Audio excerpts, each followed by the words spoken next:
So ayan po, no. Basta ganyan lang po yung design. Magkakaroon po kayo ng box, kasi po yung box na yan, dito po yung wire sa ilalim, dito po yung magkakaroon yung wire. Pagkatapos dito po natin ididikit yung thermostat. Papakita po natin ngayon ang pag-assemble niyan, no? Kasi ayun, welcome back ulit sa ating YouTube channel, no? So ito na yung part 2, no? Part 2 ng how to make incubator, no? So sana subaybayan mo hanggang matapos, kasi po para malaman mo eksakto talaga paano magawa ng ref na incubator. So magpapaliwanag lang po ako sa inyo. Yung YouTube po natin, yung channel po natin, sa awa ng Diyos, na mayroong advertise na. So nakikiusap po ako sa mga subscriber ko, baguhan ka pa lang sa channel ko na to, pag nakita niyo naman pong may advertise, wag niyo na pong i-skip, para kahit papaano po meron din po tayong kahit papaano maliit po na kikita rin po yung channel natin. Yun po yung tulong nyo sa akin, yun po yung supportan nyo sa akin. Kung gusto mong supportahan ang channel natin para magkita-kita tayo for the future, wag nyo pong i-skip yung mga advertise po natin.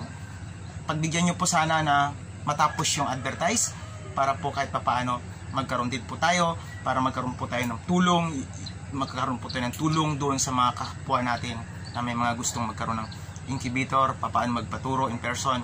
Kasi po ang layunin po nito, gustong pupunta sa iba-ibang lugar ng Pilipinas. Kung ikaw ay baguhan lang dito at gusto mo rin po akong ma-meet, so subscribe ka na, no? Kasi pag hindi ka nakasubscribe, mawawala yung channel na to. Next time hindi mo na makikita kung anong channel na kung saan ka ngayon. Kaya dapat once na mapanood mo yung channel natin, mag-subscribe ka na kagad at mag-comment at mag-like at paki-click yung isang kampanang maliit yan para update ka sa mga bago nating video na i-upload. So please po, no, na sana po wag niyo pong i-skip yung mga advertise diyan, no. So relax ka lang, matatapos marami ka ring malalaman dito sa channel natin. So umpisahan na po natin yung part 2, no, na marami pong nagtatanong, no. Ito po yung incubator po na ni-recommend ko po ngayon at tinuturo ko sa inyo, pang sarili lang po ito, no. Kaya po kung taga Palawan ka at gusto mong mag-order sa akin ng incubator, mag-iwan ka lang po ng number mo at mag-comment ka po at magtatawagan po kita at ako mismo yung makakausap mo, no? So sige na po, no? Diretso po tayo, no? Ipapakita ko na po sa inyo kung paano po ang paggawa. Step 2, no? Step 2 na po tayo. Mayroon pa step 2 na po tayo. Sana panoorin mo hanggang matapos ang video na to. So maraming salamat po lahat kayo. Maraming salamat. Umpisa na natin yung topic natin.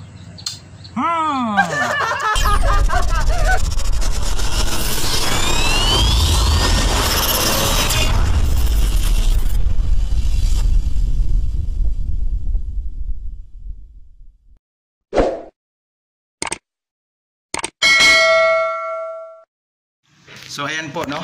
Kung mapapansin nyo po, ayan po yung gusto kong ibig sabihin. Ang gusto ko pong ibig sabihin sa inyo, pag isang buong ref po na ganyan, mapapansin nyo may plywood sa taas. Bakit po namin nilagyan ng plywood sa taas? Kasi nga po, para hindi direkta yung init ng bulb tatama doon sa tray na ikakabit natin dito mamaya, no?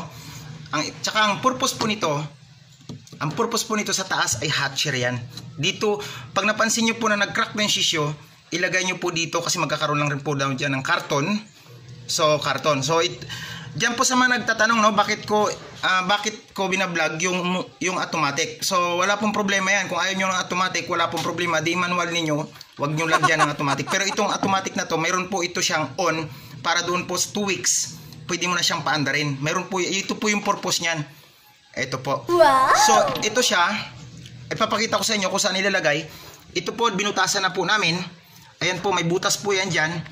Binutasan na po namin sa tagliran. Diyan po siya nakalagay, no? Diyan po nakalagay yan.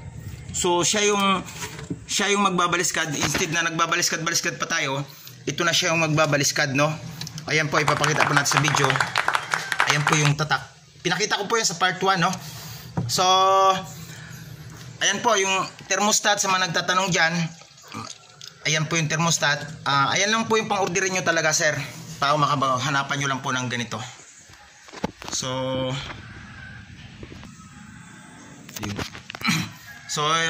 ayan po, no, ipapakita po natin, ikakabit po natin, no. Wala po kasing cameraman, kaya ako yung nagkakamera. So ayan po, dyan po ang ibig ko sabihin. Sa tagliran po, Sa tagliran po niyan may butas na, no. Sukat na sukat po yung motor niya para kasyang-kasya po siya. So ganyan lang po yan. Sa mga nagtatanong dyan, pwede rin po kayo mag-comment. Tapos po yan po yung mga bolt.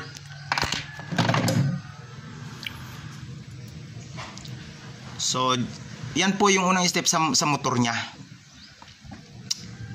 So ayan po, kinakabit po yung motor.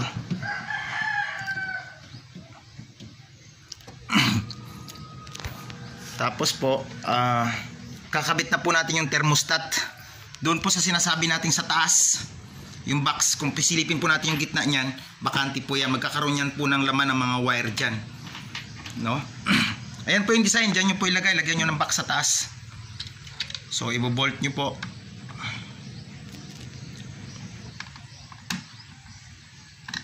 Ayan po, no? Panoorin nyo po ng maganda hanggang sa matapos to, para makita nyo kung gumana ba talaga yung incubator na ref na to.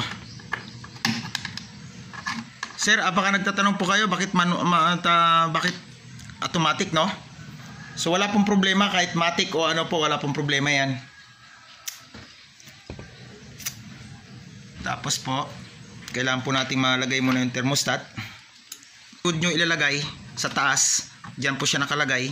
Kasi po, sabi ko nga po sa inyo, lalabas po yan, binutasan po sa dito. Dito po siya papasok lahat ng wire. Kasi nga po dito, kung mapapansin, babalikan po natin, oh, yung ilaw na yan, pati itong pan, ang wire niya nasa taas na. So gagapang na lang siya dito, gagapang siya sa tagliran, kung mapapansin natin, and lulusot dito sa center para doon sa taas, no? Doon na po siya pagdugtong-dugtong. Ayan po, mapansin mo po, may butas din po dyan sa baba ng thermostat para po lahat ng wire doon sila magtagpo sa loob.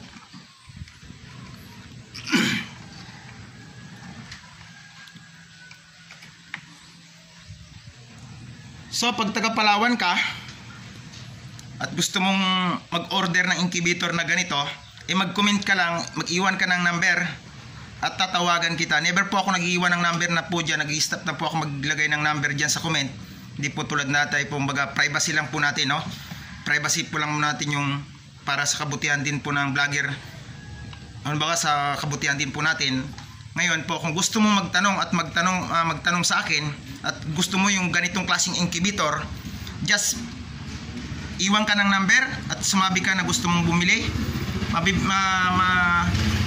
Mas gagawan po natin yan ng incubator. Palawan lang po muna yung gusto kong bigyan, yung mga gustong magkaroon ng incubator, Palawan lang po.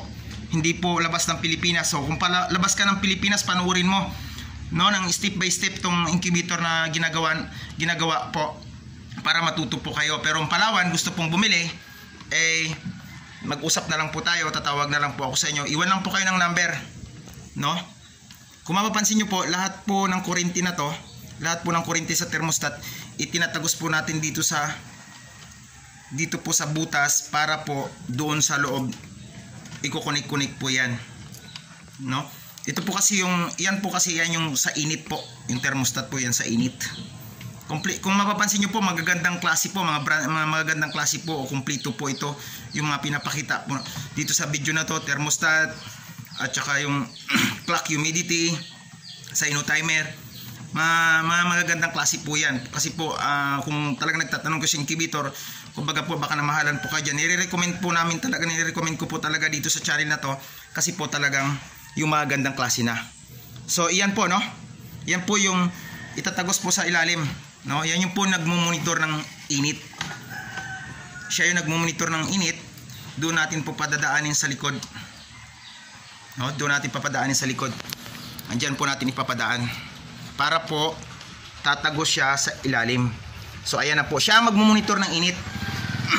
Tapos po isunod po natin itong, ayan po isunod po natin, no? Sino timer.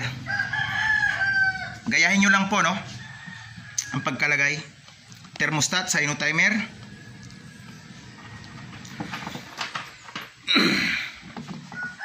Please, doon sa mga bagong subscriber ko, monetize na yung channel natin. Sa mga bagong nanonood, baka makatulong man lang din po, no, kayo sa channel natin, no. para kumita. Pag nakita nyo po yung advertise, huwag nyo na muna pong skip, patapusin nyo po yung advertise natin kasi dyan po tayo kumikita para matupad po natin yung goal natin na makatulong po at mapuntahan po natin yung kahit na ikaw po, kaya ko pong puntahan kahit saan ka sa Pilipinas. Kasi po, hindi in-skip nyo po yan, hindi po kayo nagsusuporta sa channel natin. Yung channel natin nag-uumpisa pa lang. So ayan po, ikakabit po natin ang switch. Yung switch po doon, puro dito po yan, magkakunik po yan dito. Siya yung magbabaliskad. So ibig sabihin po, doon po sa mga nagtatanong bakit automatic yung pinapakita po natin na incubator, kasi nga po may switch din po yan. Ang ibig sabihin po, kahit hindi mo po siya, kahit pag hindi mo siya gi-switch, wala namang mangyaring baliskad. So may butas po kaagad yan nakaabang. Ay ginawa lang natin itong video na to para po masagot yung mga nagtatanong po talaga. Ref incubator po, recommended po natin kasi po kahit na brown out, mainit po sa loob yan. So kung bago ka lang po dito, huwag mong kalimutang mag-subscribe. Subscribe mo na kagad kasi itong channel na to, ito yung nagtuturo ng totoo. Marami kang matututunan sa channel na to. Hindi po tayo basta-basta nag-upload na ng video para po kumita lang, no? Kung walang kabuluhan, lahat po yan. O yan po yung switch, no? May switch po yan. Normally, diretso po tayo, kakabit natin yung tray.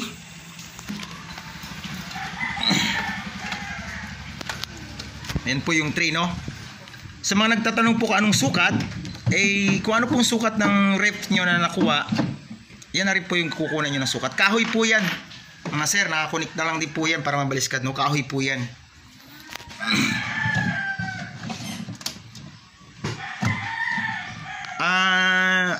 Puro bolt po yung kailangan nyo dito, ha? Puro mga bolt po para, kasi po pag pinako nyo mahirap po yan. Ina-advise ko puro bolt po yung kailangan. Yan po, no? Kung mapansin nyo. So ayan na po, no?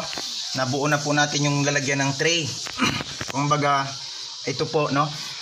Tips ko lang po sa inyo, yung mga tray na po yan, yung lalagyan ng tray na po yan, nakakunik, mayroon po siyang ganito kasi po siya yung nagkukunik para pag bumaliskad si motor natin, lahat sila sabay-sabay silang babaliskad. Kung mapansin niyo sa kabila, may ganun din.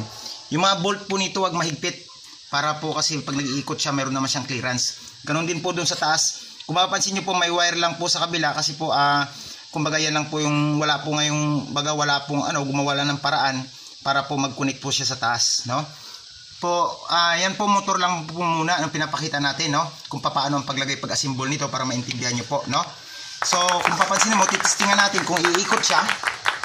Yung motor po, pansin natin kung iikot, isasaksak natin kung talagang gumagana talaga siya, no? Kung mapansin niyo po, may mga kahoy, may kunik. Sabi ko nga po, ito kahoy din po to. Huwag masyadong mahigpit yung lagay dito ng bolt na para may clearance. Kumbaga, barinahan nyo muna itong kahoy na to. No. Barinahan nyo muna para may clearance siya kasi para sumabay naman siya sa ikot. No, kung mapapansin nyo po, saksak po natin yung motor. Titignan natin kung gumagana. No? Dito po yung wire. Ayan po, no? Sasaksak natin kung gumagana. So, tignan nyo po.